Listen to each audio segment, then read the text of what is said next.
വെഞ്ഞാറമൂട് സിഗ്നലിന്റെ അടുത്ത് സാൻവി ബ്യൂട്ടി പാർലറുണ്ട്. ഇന്ന് നമുക്ക് അങ്ങോട്ട് പോയാലോ? എന്നെയും കാത്ത് ഒരാളവിടെ ഇരിപ്പുണ്ട്, നമ്മുടെ അച്ഛമ്മ. അച്ഛമ്മയെ കാണുമ്പോൾ പണ്ട് ഒരുമിച്ച് പഠിച്ചതൊക്കെ ഓർമ്മ വരും. എല്ലാ ദിവസവും ക്ലാസ്സിൽ വരുന്നതുകൊണ്ട് വഴിയെ പോണ അടിയെല്ലാം വാങ്ങിക്കൂട്ടിയതാണ് അച്ഛൻ. ഞാൻ അത്രക്കാരി നഹിഹെ, അടി കിട്ടുന്ന ദിവസങ്ങളൊന്നും ക്ലാസ്സിൽ പോകാറില്ല. അച്ഛമ്മേരെ സ്വന്തം ബ്യൂട്ടി പാർലറാണ്. ഒരിക്കൽ പെണ്ണിന്റെ ഫോട്ടോ ഒക്കെ ഭിത്തി തൂക്കി വെച്ചിട്ടുണ്ട്.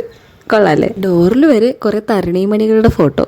പുരുക സ്പെഷ്യലിസ്റ്റ് ആയതുകൊണ്ട് എന്റെ പിരിവെല്ലാം കൊടുത്തപ്പോൾ നുള്ളി പറക്കിയെടുത്ത് ഇങ്ങനെ ആക്കി. എങ്ങനെയുണ്ട്? പുരുകം അതിമനോഹരമായിരിക്കുന്നല്ലേ? പട്ടിഷയൊക്കെ കാണിച്ച് അങ്ങനെ നിന്നപ്പോൾ ഒരു കാര്യം ശ്രദ്ധിച്ചു. നമ്മുടെ അച്ചുമ്മ കൃഷ്ണനെയും യേശപ്പനെയും മാതാവിനെയൊക്കെ വെച്ചേക്കുന്നത് കണ്ടോ? നിഷ്കുവാണ് നിഷ്കു. അച്ചുമ്മ എന്നെയും കാത്തിരുന്നത് ഒരു സ്ഥലം വരെ പോകാനായിരുന്നു.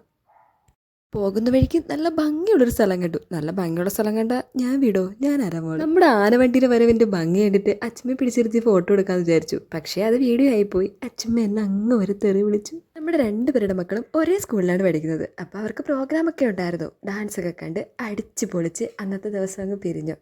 നല്ലൊരു ദിവസമായിരുന്നു.